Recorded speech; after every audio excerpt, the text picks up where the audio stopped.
Welcome back to our YouTube channel. आप लोग का एक बार से फिर से स्वागत है। तो जैसा कि हम लोग जानते हैं कि आज 23 दिसंबर 2025 को बीपीएससी एईडीए के एग्ज़ाम के रिलेटेड जो अपडेट आने वाले थे वो आ गए हैं।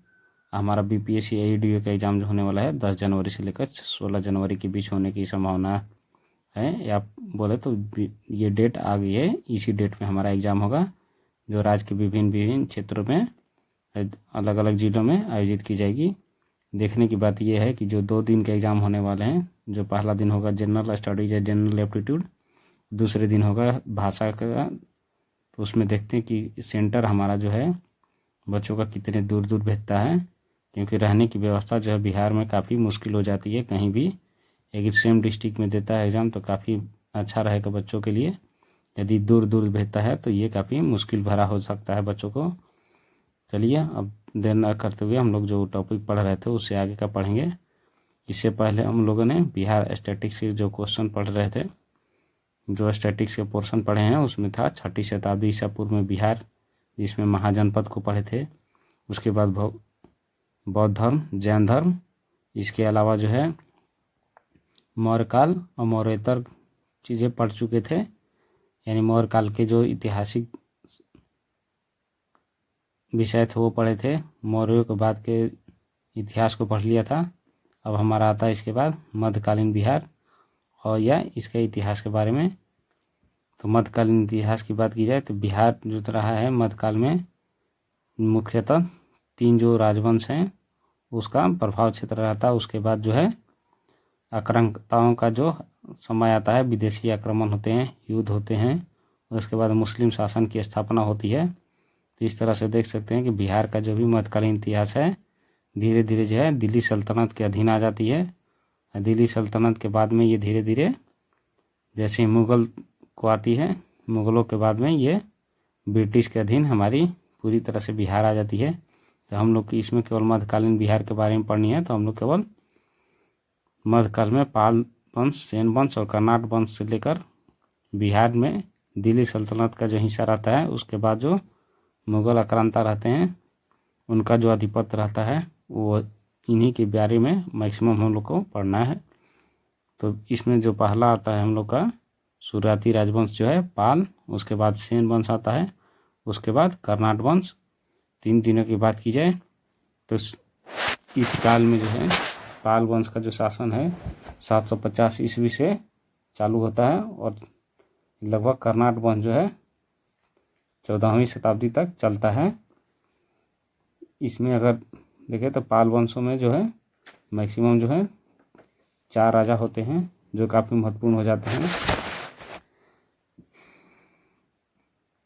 पालों का जो शासन है 7वीं शताब्दी से लेकर 11वीं शताब्दी के मध्य तक या आरंभ तक बोले तो रहता है, जो ये बिहार का सबसे शक्तिशाली राजवंश के रूप में उभरता है।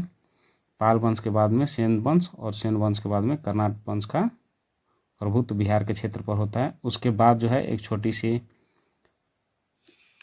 आती है राजवंश, उसका प्रभाव रहता है ओइनिवार राजवंश, जो 1353 से 1526 के बीच उत्तर बिहार यानी मिथिला पर शासन करता है।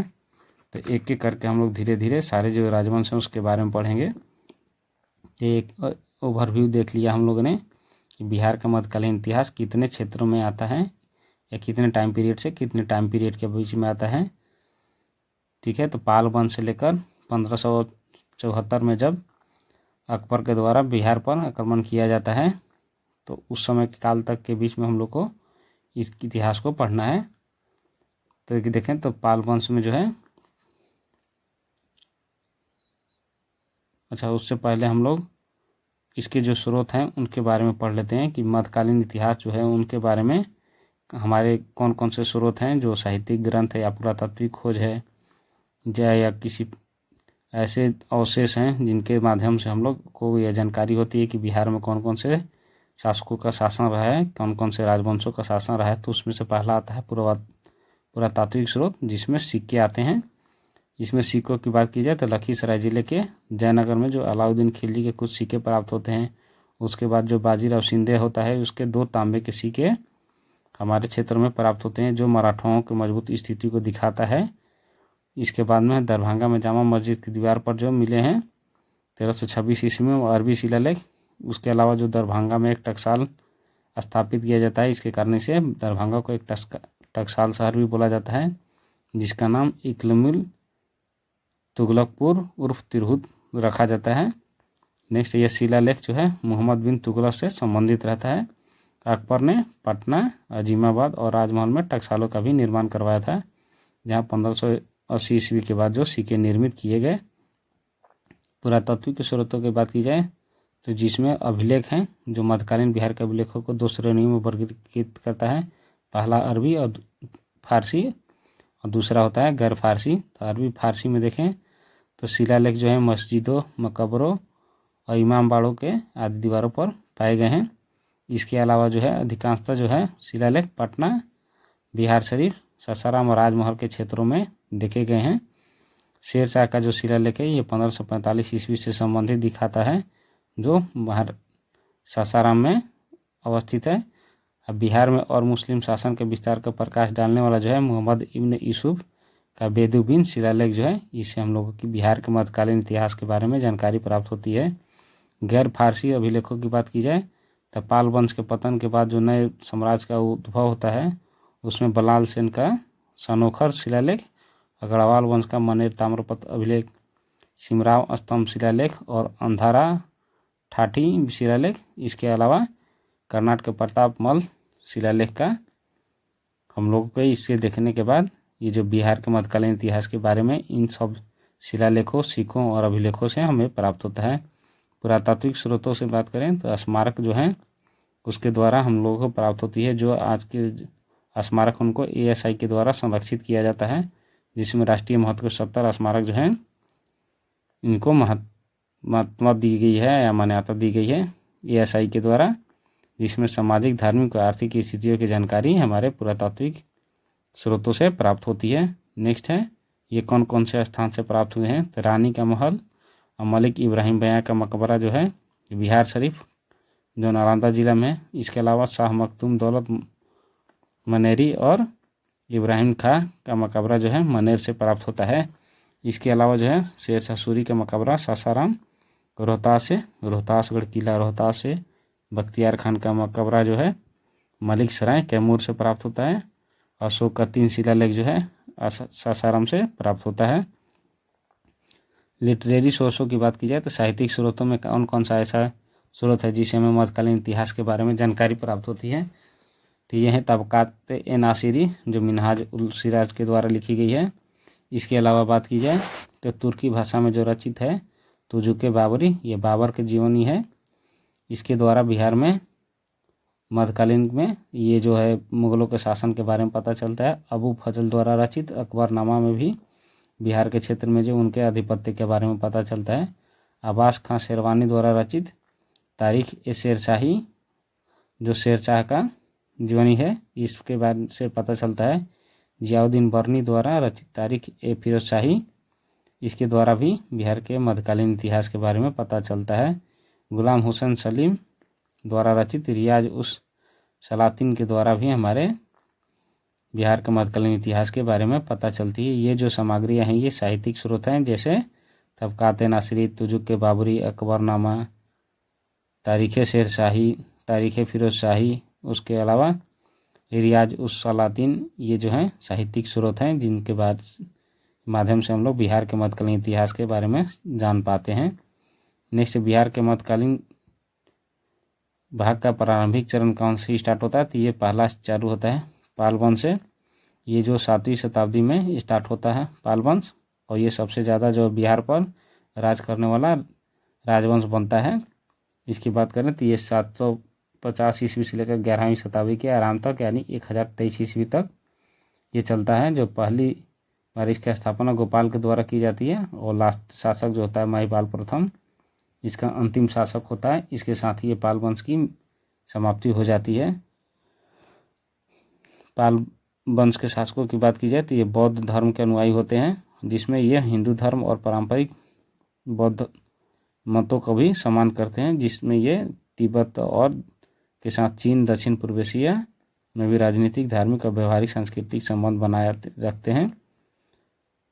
गोपाल जो है 750 ईस्वी में इस वंश की स्थापना करता है, पाल वंश की, और ये 770 ईस्वी तक गोपाल इस पर शासन करता है। बंगाल में फैली अव्यवस्था जो है मत्स्य न्याय को समाप्त करने के लिए प्रमुख लोगों या महासामंतों द्वारा इसे राजा चुना गया है। इसके बारे में बात की जाए तो ये महाजनपदों के समय से दक्षिण एशिया में पहला लोकतांत्रिक चुनाव था, यानी जो ये लास्ट चुनाव हुए थे लिच्छवियों में, लिच्छवी गणराज्य में, उसके बाद में ये दूसरा इलेक्शन होता है गोपाल को चुनने के लिए, जो वहाँ के महासामंतों के द्वारा किया जाता है। इसके अलावा जो है गोपाल ने बंगाल के साथ बिहार के भी कई क्षेत्रों पर नियंत्रण अपना बनाया था और अपनी स्थिति को मजबूत किया था। इसके अलावा गोपाल उदंतपुरी में एक बौद्ध मठ का निर्माण करता है और इसके साथ एक विश्वविद्यालय की भी स्थापना करता है, जिसे उदंतपुर विश्वविद्यालय के नाम से आज के डेट में जाना जाता है। तो क्वेश्चन पूछ सकता है कि उदंतपुरी विश्वविद्यालय किसके द्वारा निर्मित है, तो यह है गोपाल के द्वारा। नेक्स्ट है धर्मपाल, ये जो है इसका पुत्र होता है गोपाल का, और 770 से 810 ईस्वी तक सिंहासन पर बैठाता है। धर्मपाल के बाद जो है जो शासक बनता है देवपाल, ये दोनों मिलकर इस साम्राज्य को अपने चरम स्थिति में पहुंचाते हैं। धर्मपाल ने भारतीय उपमहाद्वीप के उत्तरी भागों में जो है साम्राज्य का विस्तार करता है। कनौज पर अधिकार करने के बाद वो उत्तरापद स्वामी का उपाधि धारण करता है। कनौज में एक भव्य दरबार का आयोजन भी करता है। धर्मपाल जो है एक बौद्ध धर्मावलंबी था, इसीलिए इसने विक्रमशिला विश्वविद्यालय की स्थापना बिहार शरीफ में की थी। नेक्स्ट है, अगर बात करी जाए तो इसने नालंदा विश्वविद्यालय के रखरखाव के लिए 200 गांवों का दान भी दिया था। इसके अलावा इसके अन्य कार्यों में देखें तो कनौज में एक भव्य महासभा का आयोजन किया था, जिसमें कई राजाओं ने भाग लिया, जिससे उनकी राजनीतिक श्रेष्ठता सिद्ध हुई। यानी इस तरह से बात की जाए तो धर्मपाल ने अपनी राजनीतिक श्रेष्ठता को साबित करने के लिए जो है महासभा का आयोजन कनौज में किया था। उसके बाद इसने उत्तरापद स्वामी की उपाधि धारण की थी। नेक्स्ट है देवपाल। देवपाल जो है इसका पुत्र होता है, जो 810 से 850 ईस्वी तक इसमें शासन करता है। इसी के समय साम्राज्य की पराकाष्ठा जो होती है चरम कक्ष पर पहुंचती है, यानी पीक लेवल पर जो है देवपाल के शासनकाल में ही पाल वंश की शक्तियाँ पहुंचती है। सैन्य सफलताओं की बात कीजिए तो यह उत्कल यानी वो आज के डेट में उड़ीसा, हुनो, प्रागज्योतिष, असम, द्रविड़ यानी दक्षिण भारत के शासकों को पराजित करने वाला ये शक्तिशाली सम्राट मालूम पड़ता है। राजधानी जो इसकी है अपनी राजधानी पाटलिपुत्र पटना में स्थापित करता है। धार्मिक कार्यों में यह नालंदा विश्वविद्यालय का जीर्णोद्धार करता है और सुमात्रा के शासक के अनुरोध पर यहाँ पर एक बौद्ध मठ का निर्माण के लिए भूमि दान करता है। जिसके अलावा जो इसका उत्तराधिकारी होता है जो देवपाल की मृत्यु के बाद जब लगभग 100 वर्षों तक पाल साम्राज्य का पतन होता है, यानी 100 वर्षों तक धीरे धीरे इसका जो शासनकाल है पाल वंश का चलता है। और जो सबसे महत्वपूर्ण है इसके बात की जाए तो बालपुत्र देव जो है शासक होता है, जो इंडोनेशिया में जो शासक होता है बालपुत्र देव, उसी के कहने पर बौद्ध मठ की स्थापना नालंदा विश्वविद्यालय में इसी के शासनकाल में देवपाल के द्वारा की जाती है। नेक्स्ट है और अंतिम शासक है पाल वंश का महिपाल प्रथम। इसका शासनकाल जो है लगभग 988 ईस्वी से 1023 ईस्वी तक चलता है। ये पाल वंश के दूसरे संस्थापक के रूप में भी जाना जाता है।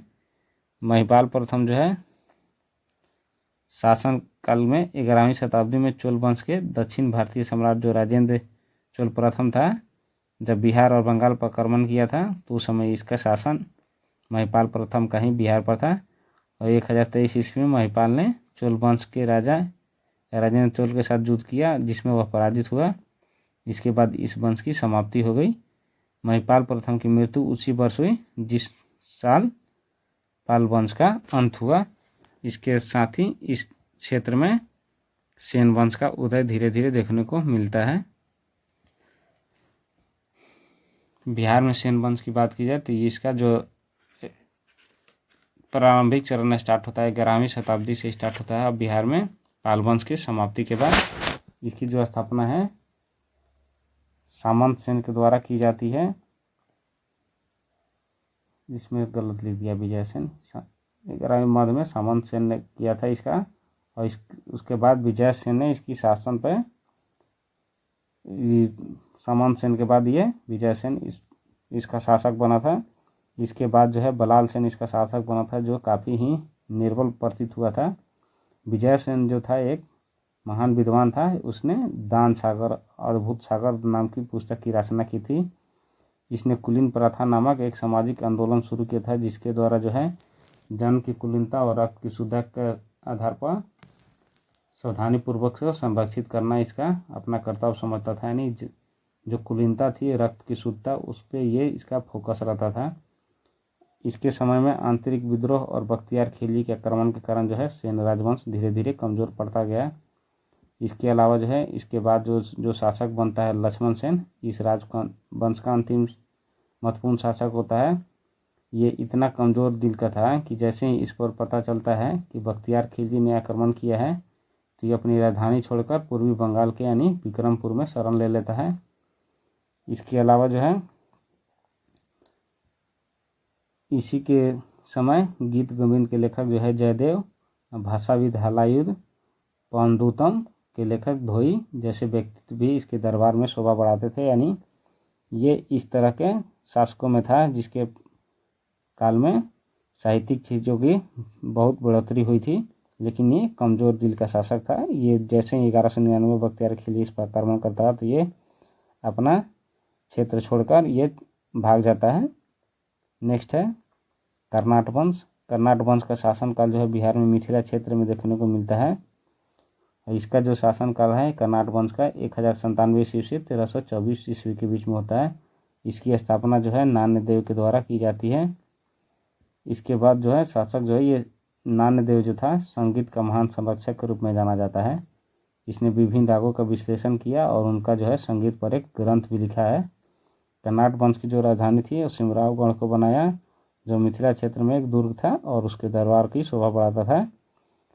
विद्या और साहित्य की बात की जाए तो कर्नाट शासकों के काल में मिथिला को स्वर्णिम काल का भी कहा जाता है। इसी के समय जो थे ज्योतिरेश्वर ठाकुर ने अपने प्रसिद्ध ग्रंथ जो है वर्ण रत्नाकर और गीत गोविंदन का महान टीकाकार जयदेव, भावदेव, गोवर्धन और गोवर्धन मिश्र ने जैसे विद्वान भी इससे जुड़े हुए थे। प्रसिद्ध ग्रंथों और पूजा प्रबंधों की रचना इसी काल में हुई थी। इसके अलावा बात करें तो गयासुद्दीन तुगलक जब इस पर आक्रमण करता है कर्नाट वंश पर, तो उस समय जो अंतिम शासक हरि सिंह देव शासन कर रहा होता है, ये डर कर ये नेपाल भाग जाता है और नेपाल भागने के बाद ही ये कर्नाट वंश का समाप्त हो जाता है। कर्नाट राजवंश का अंतिम शासक जो था कोइनवार राजवंश के शासक रामसिंह देव के पूर्वज थे, और इसी के साथ कोइनवार राजवंश जो है 1353 से 1526 ईस्वी के बीच उत्तर बिहार यानी मिथिला पर शासन करता है। इस तरह से हम लोगों ने मध्यकालीन बिहार के बारे में पढ़ लिया। एक छोटा सा ओवरव्यू देखा था जिसमें हम लोगों ने पूरे मध्यकालीन बिहार के इतिहास के स्रोत और कौन कौन से वंश हैं इसको हम लोगों ने पढ़ा था। अब नेक्स्ट लेक्चर में पढ़ेंगे मध्यकालीन बिहार जो 11वीं से 16वीं शताब्दी के बीच रहा है।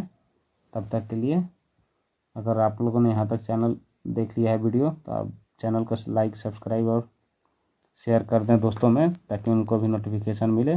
मिलते हैं नेक्स्ट वीडियो में, तब तक के लिए जय हिंद।